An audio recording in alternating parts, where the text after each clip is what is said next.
ಇವಾಗ ಒಂದಷ್ಟು ಇನ್ಸಿಡೆಂಟ್ ಹಿಂದಗಡೆ ಅಂದರೆ ತುಂಬ ದಿನದ ಹಿಂದಗಡೆ ಒಂದು ವಿಡಿಯೋ ಮಾಡಾಕಿದೆ ಅಂತಂದರೆ ಅದು ಬಿಡ್ಜ್ ಬಗ್ಗೆ ಒಂದು ವಿಡಿಯೋ ಮಾಡಾಕಿದೆ. ಅಂದರೆ ಈಗ ಕೋಳಿ ಹತ್ರ ಬಂದಿತ್ತು, ಈ ಥರ ಬಿಡ್ಜ್ ಹಿಡ್ದು ಹಾಕಿದೆ ಒಂದು ವಿಡಿಯೋನ. ಅದರಲ್ಲಿ ಏನಪ್ಪ ಅಂದರೆ ತುಂಬ ಜನ ರೆಸ್ಪಾನ್ಸ್ ಮಾಡಿದ್ರಿ, ಆ ವಿಡಿಯೋ ಕೂಡ ವೈರಲ್ ಆಯಿತು. ಯಾವ ಥರ ಹಿಡಿದ್ರಿ ಅಂತ ತುಂಬ ಜನ ಕೇಳಿದ್ರಿ.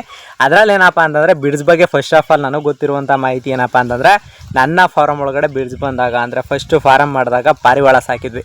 ಅಂದರೆ ಪಾರಿವಾಳ ಸಾಕಿದಂಗೆ ಏನಪ್ಪ ಅಂತಂದರೆ ಇದೇ ಥರ ಬಂದಿತ್ತು. ಅದು ಕಾಡು ಪಾರಿವಾಳ ಅಂತ ಅಂದ್ಕೊಂಡಿದ್ದೆ ನಾನು, ಅಂದರೆ ಗಿಡಗ ಅಂತ ಅಂದ್ಕೊಂಡಿರಲ್ಲ. ಇನ್ನೂ ಮರಿ ಥರ ಐತಲ್ಲ, ಅಂದರೆ ಗಿಡಗದ ಥರ ಅದು ಕಾಣಿಸೋದಿಲ್ಲ. ಇವತ್ತು ನೋಡಿದ್ರು ಅದು ಕಾಡು ಪಾರಿವಾಳ ಅಂತಲೇ ಫಸ್ಟ್ ನೋಡಿದ್ರಿಗೆ ಅನ್ಸೋದೆ ಕಾಡು ಪಾರಿವಾಳ ಅಂತ. ಅಂದರೆ ನಾನು ಫಸ್ಟ್ ಅಂದ್ಕೊಂಡಿದ್ದೆ ಅದೇ ಥರ, ಅಂದರೆ ಕಾಡು ಪಾರಿವಾಳ ಇರ್ಬೋದು, ಇದೇನು ಮಾಡುತ್ತೆ ಕೋಳಿಗಳನ್ನ ಅಂದ್ಕೊಂಡು ನಾನು ಸುಮ್ಮನೆ ಆಗ್ಬಿಟ್ಟಿದೆ ಫಸ್ಟ್. ಆಮೇಲೆ ಏನಪ್ಪ ಅಂತಂದರೆ ಹಿಂದೆಗಡೆ ನರ್ಸರಿ ನೆಟ್ಟಲ್ಲಿ ಅಂದರೆ ಗ್ರೀನ್ ಮೆಸ್ ಅಂತೀವಿ, ಆ ಮೆಸ್ಸಲ್ಲಿ ಬಂದು ಹೋಗಿ ಅದರಲ್ಲಿ ಸಿಗಾಕೊಂಡಿದ್ದಾದ್ಮೇಲೆ ಹಿಡಿದ್ಬಿಟ್ಟು ಈ ಥರ ಕೋಳಿ ತಿನ್ನುತ್ತೆ, ಕೋಳಿ ಶತ್ರು ಅಂತ ಒಂದು ವೀಡಿಯೋ ಮಾಡಾಕಿದೆ. 2.7 ಅಂದರೆ 2.7 ಎಮ್ ಅಂತಂದರೆ ಮಿಲಿಯನ್ ಗಟ್ಟಲೆ ವೀಡಿಯೋ ಹೋಗಿರೋದು ಅದು. ಅದನ್ನ ನೀವು ತುಂಬ ಜನ ಶೇರ್ ಮಾಡಿದ್ರಿ, ಮತ್ತು ಅದು ಕಾನೂನಾತ್ಮಕ ತಪ್ಪು ಅದು ಇದು ಅಂತೆಲ್ಲ ಹೇಳಿದ್ರಿ. ಬಟ್ ಅದನ್ನ ನಾನು ಏನು ಮಾಡಿದ್ದೆ ಅಂತಂದರೆ ಅದು ರಕ್ಷಣೆ ಮಾಡಿ ಅದನ್ನ ಹೊರಗಡೆ ಬಿಟ್ಟಿದೆ ಅಂತಲೂ ಕೂಡ ವೀಡಿಯೋ ಮಾಡಾಕಿದೆ. ತುಂಬ ಜನ ನೋಡಿದಿರ, ತುಂಬ ಜನ ಹೇಳಿದ್ರಿ ಕೂಡ. ತುಂಬ ಧನ್ಯವಾದಗಳು. ಅದರಲ್ಲಿ ಏನಪ್ಪ ಅಂತಂದರೆ ಬಿಡ್ಜ್ ಬಂದು ಹೊಡಿದ್ರೆ, ಅಂದರೆ ಇವಾಗ ನಾನು ಫಸ್ಟ್ ಅದನ್ನ ಬಿಡ್ಜ್ ಅಂತ ಬಿಡ್ಜ್ ಅಂತ ಹೆಂಗೆ ತಿಳ್ಕೊಂಡೆ ಅಂತ ಒಂದು ಸಲ ಹೇಳ್ಬಿಡ್ತೀನಿ ಕೇಳಿ.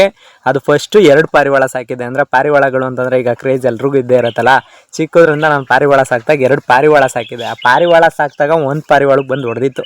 ಅಂದರೆ ಫಸ್ಟ್ ಹೊತ್ತು ಪಾರಿವಾಳಕ್ಕೆ ಹೊಡೆದಾಗ ನಾನು ಏನು ಅನ್ಕೊಂಡಿದ್ದೆ, ಯಾವುದೋ ಇರಬೇಕು, ಏನೋ ಇದಲ್ವೇನೋ ಅಂದ್ಬಿಟ್ಟು ನಾನು ಸುಮ್ಮನೆ ಆಗ್ತಿದ್ದೆ.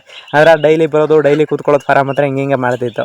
ಆಮೇಲೆ ಇನ್ನೊಂದು ದಿನ ಏನಾಯಿತು ಅಂದರೆ ಬೆಂಕಿ ಕೋಳಿ ಅಂತ ಸಾಕ್ತೀವಿ ನಾವು. ಅಂದರೆ ಅದನ್ನ ಹೊಸ ಮನುಷ್ಯರುಗಳೇನಾದ್ರು ಬಂದರೆ ಅವಾಯ್ಡ್ ಮಾಡೋಕ್ಕೆ ಅಂತಲೇ ಬೆಂಕಿ ಕೋಳಿ ಸಾಕ್ತೀವಿ. ಆ ಬೆಂಕಿ ಕೋಳಿ ಸಾಕ್ದಾಗ ಏನು ಮಾಡ್ತು ಅಂತಂದರೆ ಬಂದು ಡೈರೆಕ್ಟಾಗಿ ಬೆಂಕಿ ಕೋಳಿನ ಕಣ್ಮುಂದೆನೇ ಹೊತ್ಕೊಡಾಯ್ತು. ನನಗೆ ಅವಾಗ ಅನ್ನಿಸ್ತು, ಇದು ಹೊಡೆದೈತಾ, ಇದಲ್ವಾ ಅದಲ್ವಾ ಅಂತೆಲ್ಲ ಕನ್ಫ್ಯೂಸನ್ ಇದ್ದಾಗ ಅದು ಬಂದು ಒಂದೇ ಸಲ ಹೊಡೆದ್ಬಿಟ್ಟು ಇಲ್ಲ ಅಂದರೂ ಅರ್ಧ ಕಿಲೋಮೀಟ್ರ್ ಎತ್ಕಿದ್ಬಿಡ್ತದನ್ನ. ಅಂದರೆ ನಾವು ಹಿಂದೆಗಡೆ ಎಷ್ಟೇ ಹೊಡೆದ್ರೂ ಬಿಡಲಿಲ್ಲ. ಆಮೇಲೆ ಏನು ಅಂತಂದರೆ ಅದ್ರ ಮೂಲ ಸ್ವಭಾವ ಬಂದು ನಿಮಗೆ ಅದು ರಕ್ತ ಕುಡಿತದೆ ವಿನಃ ಇನ್ನೇನು ಮಾಡೋದಿಲ್ಲ. ಅಂದರೆ ಕೋಳಿದು ರಕ್ತ ಕುಡಿದ್ಬಿಟ್ಟು ತಲೆ ಅರ್ಧ ಕಟ್ ಮಾಡ್ಬಿಟ್ಟು ಬಿಸಾಕ್ಬಿಟ್ಟು ಹೋಯ್ತಾ ಇರೋದು ಅದ್ರ ಕೆಲಸ. ಇನ್ನು ಅದನ್ನ ತಿನ್ನೋದು, ಪೂರ್ತಿ ತಿನ್ನೋದು ಇದು ಯಾವುದೂ ಮಾಡೋದಿಲ್ಲ. ಅವತ್ತು ಗೊತ್ತಾಯ್ತು, ಓ ಇದೇ ಬಿರ್ಜು ಅಂತ. ಅಲ್ಲಿವರೆಗೂ ನಮಗೂ ಬಿರ್ಜು ಅಂತ ಗೊತ್ತಿರಲಿಲ್ಲ. ಆಮೇಲೆ ಹಿಡ್ದಾದ್ಮೇಲೆ ಈ ಥರ ಕೋಳಿ ಫಾರಮ್ ಒಳಗಡೆ ಬಂದಿತ್ತು. ಅಂದರೆ ನಾವು ಅಲ್ಲಿ ಹಿಂದೆಗಡೆ ಬಾಕ್ಸ್ ಮಾಡಿದ್ವಿ ಮರಿ ಬಿಡೋಕ್ಕೆ. ಅದರೊಳಗಡೆ ಬಂದಾಗ ಹಿಡಿದು ಇದು ಕೋಳಿಯ ಶತ್ರು ಅಂತ ಒಂದು ವೀಡಿಯೋ ಮಾಡಾಕಿದ್ವಿ. ಇದು ಬಿರ್ಜ್ ಮಾಹಿತಿ ನಮ್ಮ ಹತ್ರ ಆಗಿದ್ದು ಇನ್ಸಿಡೆಂಟ್.